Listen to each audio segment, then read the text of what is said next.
Et si je vous disais que cette plante que vous regardez avec désespoir, celle qui a perdu toutes ses feuilles et que vous vous apprêtez à jeter, pouvait non seulement revivre, mais connaître une croissance absolument explosive? Imaginez un instant pouvoir ressusciter vos végétaux les plus mal en point, sans dépenser un seul centime. Ça semble trop beau pour être vrai, n'est-ce pas? Pourtant, dans cette vidéo, je vais vous révéler le secret d'un liquide microbien, une véritable potion magique que vous pouvez fabriquer chez vous pour 0 €. Ce n'est pas de la sorcellerie, c'est de la science pure, et cela va révolutionner votre jardin. Restez avec moi, car ce que vous allez découvrir aujourd'hui pourrait bien transformer vos échecs en jardinage en vos plus belles réussites. Avez-vous déjà jeté une plante en pensant qu'il n'y avait plus rien à faire? Dites-le moi en commentaire, car aujourd'hui, vous allez apprendre à ne plus jamais baisser les bras. Avant de vous donner la recette, il est crucial de comprendre pourquoi ce liquide est si puissant.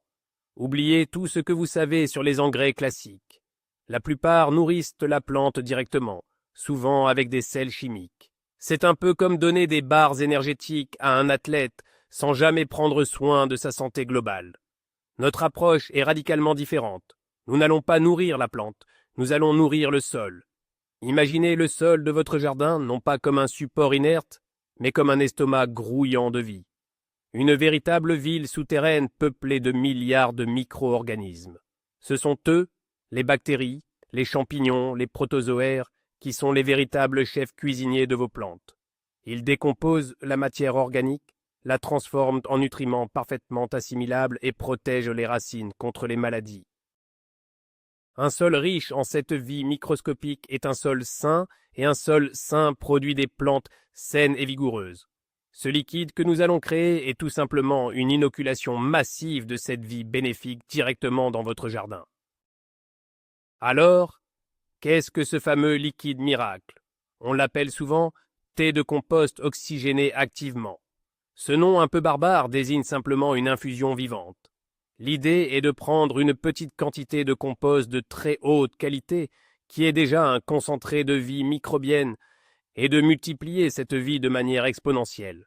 On plonge ce compost dans de l'eau, on y ajoute une source de nourriture pour les micro-organismes, et on injecte de l'air en continu avec une simple pompe d'aquarium.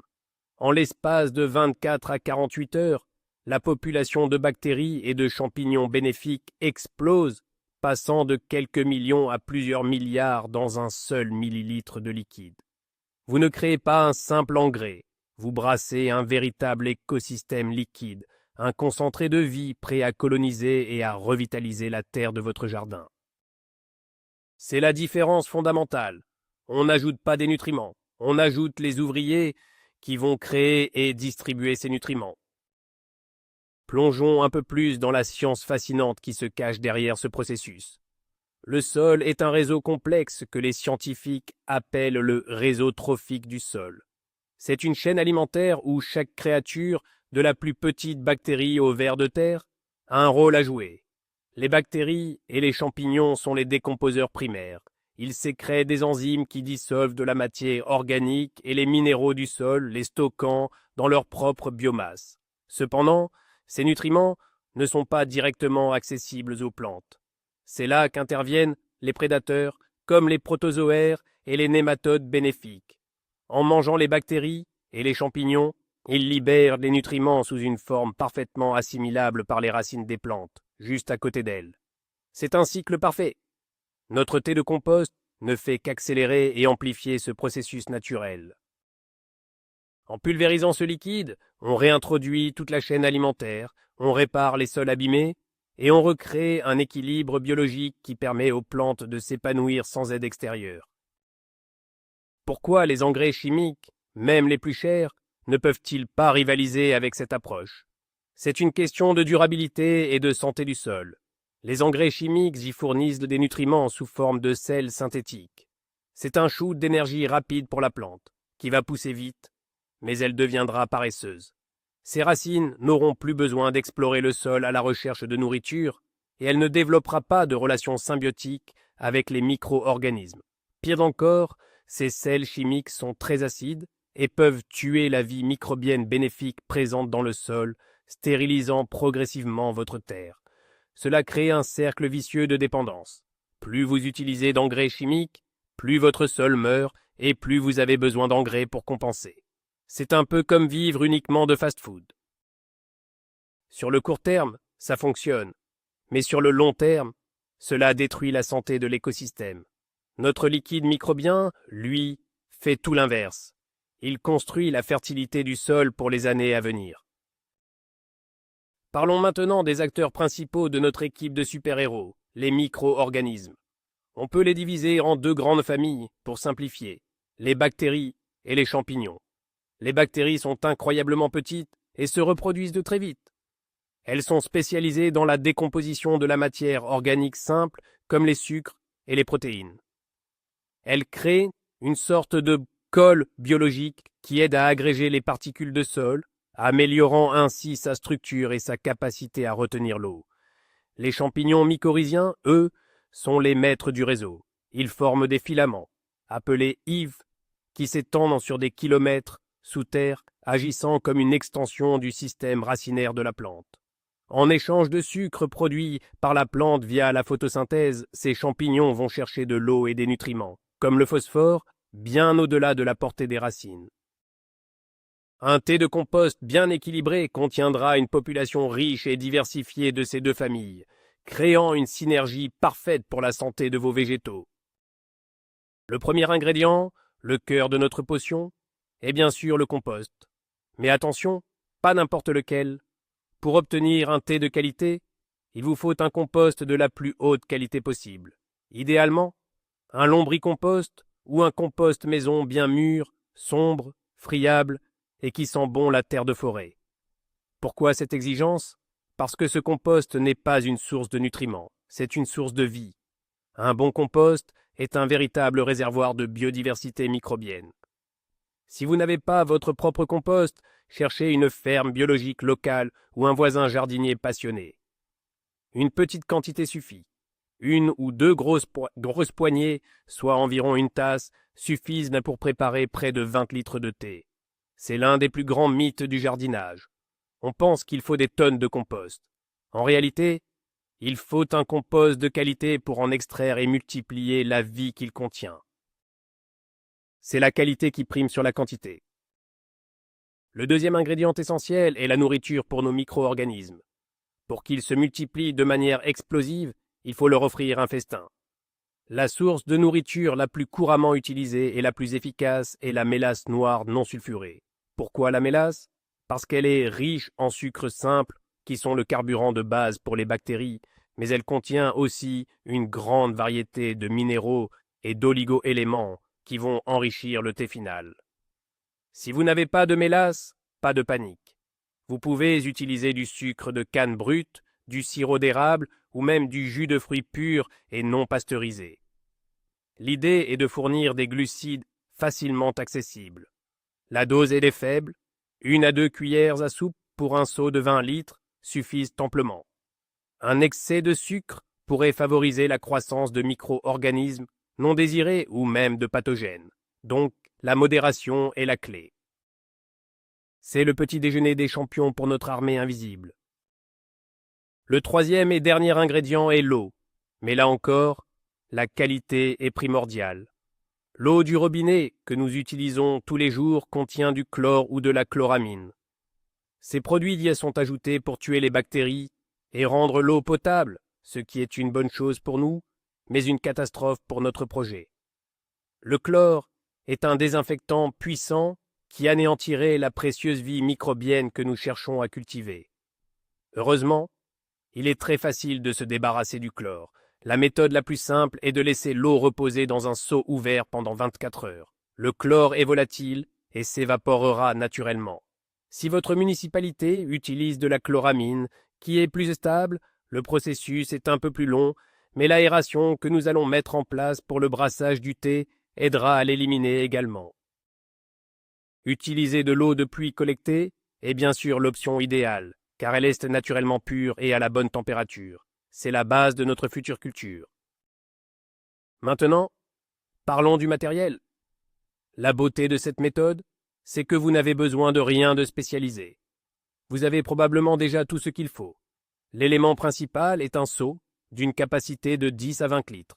Ensuite, il vous faudra une pompe à air d'aquarium. Pas besoin d'un modèle puissant, une petite pompe avec une ou deux sorties d'air est parfaite. Vous aurez aussi besoin de quelques mètres de tuyaux à air et d'un ou deux diffuseurs, ces petites pierres poreuses qu'on met au fond des aquariums pour faire de fines bulles. C'est cet équipement qui va fournir l'oxygène crucial au processus. Enfin, pour contenir le compost, il vous faudra une sorte de sachet d'infusion géant, un vieux bas en nylon, une chaussette, un morceau de toile de jute ou même un vieux t-shirt feront parfaitement l'affaire. L'idée est de permettre à l'eau de circuler à travers le compost tout en empêchant les grosses particules de se mélanger au liquide final, ce qui pourrait boucher votre arrosoir ou votre pulvérisateur plus tard. Passons à la première étape concrète de la fabrication, la préparation de l'eau. Comme nous l'avons vu, il est absolument impératif de la déchlorer. Prenez votre seau et remplissez-le avec la quantité d'eau désirée, en laissant un peu d'espace en haut pour éviter les débordements. Si vous utilisez l'eau du robinet, laissez simplement ce seau à l'air libre pendant au moins 24 heures. C'est une étape non négociable. Profitez de ce temps pour installer votre système d'aération. Connectez les tuyaux à la pompe, attachez les diffuseurs au bout et placez-les au fond du seau. Vous pouvez les lester avec une petite pierre pour qu'ils restent bien en place. Allumez la pompe pour vérifier que tout fonctionne. Vous devriez voir un joli rideau de bulles remonter à la surface. Cette aération préliminaire va non seulement aider à éliminer le chlore, mais aussi à saturer l'eau en oxygène, créant un environnement parfait pour le développement des micro-organismes aérobies, ceux qui sont les plus bénéfiques pour nos plantes. La deuxième étape consiste à préparer notre sachet de compost. Prenez votre compost de haute qualité. Rappelez-vous, il doit être humide comme une éponge essorée mais pas détrempé. Mettez environ 1 à 2 tasses de ce compost dans votre sachet d'infusion, que ce soit un bas en nylon ou un autre tissu poreux. Ne le remplissez pas trop, laissez de l'espace pour que l'eau puisse bien circuler à travers la matière. Nouez fermement l'ouverture du sachet. Vous venez de créer l'équivalent d'un sachet de thé géant, mais au lieu de feuilles de thé, il est rempli de milliards de micro-organismes endormis, attendant les conditions idéales pour se réveiller et se multiplier. Vous pouvez attacher une ficelle au nœud et la fixer au bord du seau pour pouvoir suspendre le sachet dans l'eau, comme une véritable infusion. Cela permet aux bulles d'air de frotter contre le sachet, ce qui aide à déloger physiquement les micro-organismes du compost et à les libérer dans l'eau. La troisième étape est cruciale. Il est temps de nourrir notre future colonie. C'est ici que la mélasse, ou votre source de sucre alternative, entre en jeu. Mesurez la quantité nécessaire, soit environ 1 à 2 cuillères à soupe pour un seau de 20 litres. Ne versez pas la mélasse directement dans le seau d'eau froide, car elle est très visqueuse et aura du mal à se dissoudre. La meilleure technique est de la diluer d'abord dans un petit bocal d'eau tiède. Remuez bien jusqu'à obtenir un liquide homogène, puis versez ce mélange dans votre seau d'eau aéré. Vous verrez l'eau se teinter légèrement. C'est le signal du départ. Vous venez de mettre à disposition un buffet à volonté pour les bactéries. Elles vont se jeter sur ces sucres simples et commencer le processus de reproduction à une vitesse vertigineuse. C'est cette explosion de la population bactérienne qui est le premier signe que votre thé de compost est en train de réussir. Sans cette source de nourriture, la multiplication serait beaucoup plus lente et moins efficace. La quatrième étape est le cœur du processus, le brassage par aération. Une fois votre sachet de compost suspendu dans l'eau et la mélasse bien dissoute, allumez votre pompe à air. C'est parti pour une période de brassage qui va durer entre 24 et 48 heures. L'oxygène est l'élément le plus important de cette phase. Pourquoi ? Parce que les micro-organismes les plus bénéfiques pour le jardin sont aérobies, c'est-à-dire qu'ils ont besoin d'oxygène pour vivre et se reproduire. En revanche, beaucoup de pathogènes et de micro-organismes responsables de la pourriture sont anaérobies. Ils prospèrent dans l'absence d'oxygène. En injectant de l'air en continu, nous créons un environnement qui favorise exclusivement les gentils et empêche les méchants de se développer. votre seau va se transformer en un bioréacteur bouillonnant de vie. Vous devriez voir une légère écume se former à la surface, c'est tout à fait normal, et c'est le signe d'une intense activité biologique. Une question fréquente est: combien de temps faut-il laisser le thé infuser? La durée optimale est généralement de 24 à 36 heures. Pourquoi cette durée précise? Dans les premières 24 heures, ce sont principalement les bactéries qui vont se développer. Elles se reproduisent très rapidement grâce au sucre simple de la mélasse. C'est ce qu'on appelle la phase bactérienne. Au-delà de 24 heures et jusqu'à 36 ou 48 heures, la population de champignons et de protozoaires commence à augmenter. Ces organismes ont un cycle de vie un peu plus long. Donc, si vous souhaitez un thé plus riche en champignons, idéal pour les plantes vivaces, les arbres et les arbustes, visez plutôt 36 heures. Si vous voulez un thé dominé par les bactéries, parfait pour les légumes annuels et les pelouses, 24 heures peuvent en suffire. Évitez de dépasser 48 heures. Passé ce délai, la nourriture commence à s'épuiser et la population microbienne pourrait commencer à décliner faute de ressources. Comment savoir si votre thé est prêt et réussi? Il n'y a pas besoin d'un microscope, votre nez est le meilleur outil. Un thé de compost réussi doit avoir une odeur agréable, douce et terreuse. Il doit sentir la forêt après la pluie, l'humus, le champignon frais. C'est une odeur de vie. Si votre préparation sent mauvais, si elle a une odeur aigre, d'égout, d'ammoniac ou d'œuf pourri, c'est le signe que quelque chose s'est mal passé. Cela signifie généralement que le processus est devenu anaérobie, soit par manque d'oxygène, soit à cause d'un excès de mélasse. Dans ce cas, malheureusement, il ne faut pas l'utiliser sur vos plantes car il pourrait contenir des pathogènes. Il vaut mieux le jeter et recommencer en vérifiant votre pompe à air et en réduisant la quantité de sucre. Mais si l'odeur est bonne, riche et terreuse, alors félicitations, vous avez réussi à brasser un élixir de vie pour votre jardin. La couleur doit être celle d'un thé noir léger, un brun translucide. Une fois votre thé de compost prêt, il est temps de l'utiliser. Il est important de l'appliquer le plus rapidement possible, idéalement dans les 4 à 6 heures qui suivent l'arrêt de l'aération. Pourquoi? Parce que sans l'apport constant d'oxygène, la population de micro-organismes va rapidement diminuer et les conditions anaérobies pourraient en s'installer. La première méthode d'application, et la plus importante, est l'arrosage du sol. Diluez votre thé avec de l'eau déchlorée. Un bon ratio est de 1:10. Un volume de thé pour 10 volumes d'eau. Utilisez un arrosoir et versez généreusement la solution au pied de vos plantes en vous assurant de bien mouiller toute la zone racinaire. Cette application directe au sol permet d'inoculer la terre avec des milliards de micro-organismes qui vont immédiatement se mettre au travail, améliorant la structure du sol, débloquant les nutriments et protégeant les racines. C'est la méthode la plus efficace pour revitaliser un sol fatigué et pour aider une plante en difficulté. La deuxième méthode d'application, très complémentaire, est la pulvérisation foliaire. Cela consiste à vaporiser le thé directement sur les feuilles de vos plantes. Pour cette méthode, il est essentiel de bien filtrer votre thé pour ne pas boucher la buse de votre pulvérisateur. Utilisez un tissu fin, comme un vieux t-shirt ou un filtre à café, pour enlever toutes les petites particules. La dilution peut être un peu plus forte, par exemple 1:20. Pourquoi pulvériser sur les feuilles? Les surfaces foliaires sont également un écosystème, avec leur propre population de micro-organismes. En pulvérisant votre thé, vous recouvrez les feuilles d'une couche protectrice de bactéries et de champignons bénéfiques. Ce bouclier biologique entre en compétition avec les pathogènes responsables des maladies comme le mildiou, l'oïdium ou la rouille, les empêchant de s'installer. De plus, les feuilles peuvent absorber de petites quantités de nutriments directement, ce qui donne un petit coup de fouet à la plante.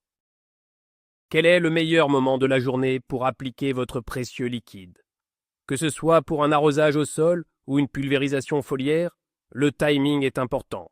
Les micro-organismes sont des êtres vivants et ils sont sensibles aux conditions environnementales, en particulier aux rayons ultraviolets du soleil qui peuvent les tuer.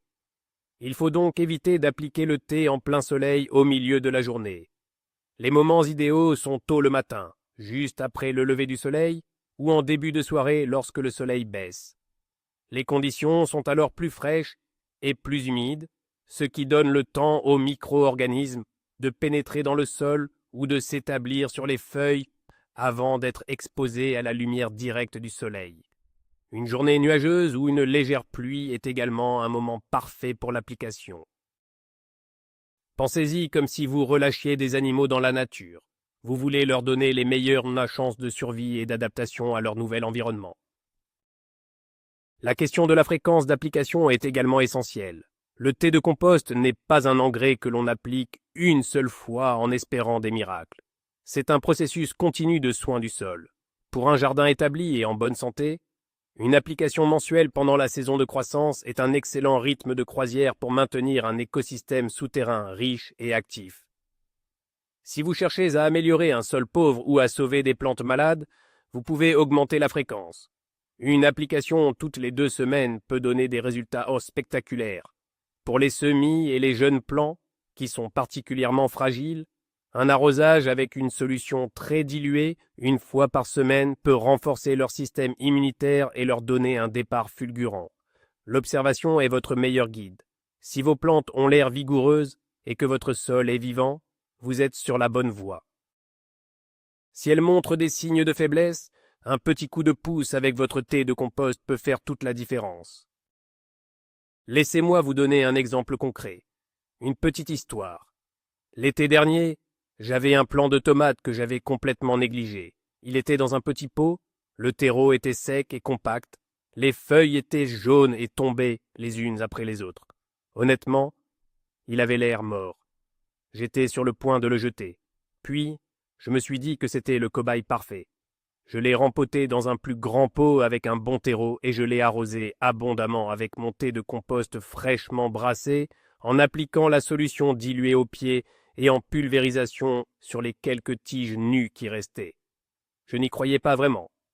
Mais 1 semaine plus tard, j'ai vu apparaître de minuscules nouvelles pousses vertes à la base de la tige.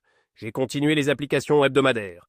En 1 mois, le plant de tomates n'était pas seulement vivant, il était luxuriant, avec de grandes feuilles vert foncé. Il a même fini par me donner une petite récolte de tomates délicieuses.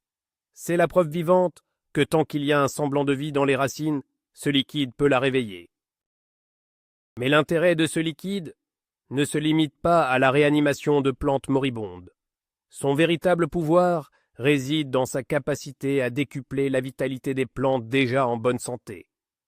Utilisez le thé de compost régulièrement dans votre potager, c'est la garantie d'une croissance explosive, d'une résistance accrue aux maladies et aux ravageurs, et au final, de récoltes plus abondantes et plus savoureuses.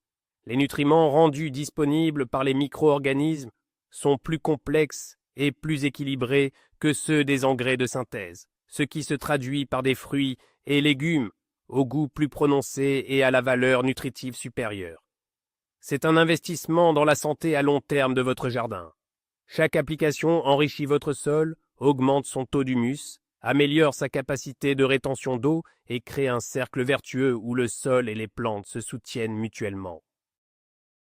Vous ne faites plus du jardinage, vous pratiquez la régénération de l'écosystème à petite échelle. Voilà, vous détenez maintenant le secret pour créer une véritable potion magique pour votre jardin, et ce, pour un coût proche de 0. Nous avons vu que la clé n'est pas de nourrir les plantes avec des béquilles chimiques, mais de restaurer la vie et la santé du sol lui-même. En brassant votre propre thé de compost oxygéné, vous ne vous contentez pas de fertiliser, vous inoculez votre terre avec des milliards d'alliés microscopiques qui travailleront pour vous jour et nuit. C'est une approche profondément respectueuse de la nature, durable et incroyablement efficace. Vous avez le pouvoir de transformer un sol pauvre et sans vie en un terreau riche et fertile, et de voir des plantes que vous pensiez perdues renaître avec une vigueur que vous n'auriez jamais imaginée. C'est ça, le véritable pouvoir du jardinage biologique, travailler en partenariat avec la nature et non contre elle. Merci infiniment d'avoir regardé cette vidéo jusqu'au bout. Si vous avez trouvé ces informations utiles et que vous êtes prêt à essayer, montrez votre soutien avec un pouce bleu, cela aide énormément la chaîne. Et surtout, Abonnez-vous pour ne manquer aucune de nos futures astuces pour un jardinage plus simple et plus naturel. Maintenant, j'ai une question pour vous. Quelle est la plante que vous aimeriez le plus sauver ou voir grandir de manière explosive dans votre jardin? Racontez-moi tout dans les commentaires ci-dessous, j'ai hâte de vous lire.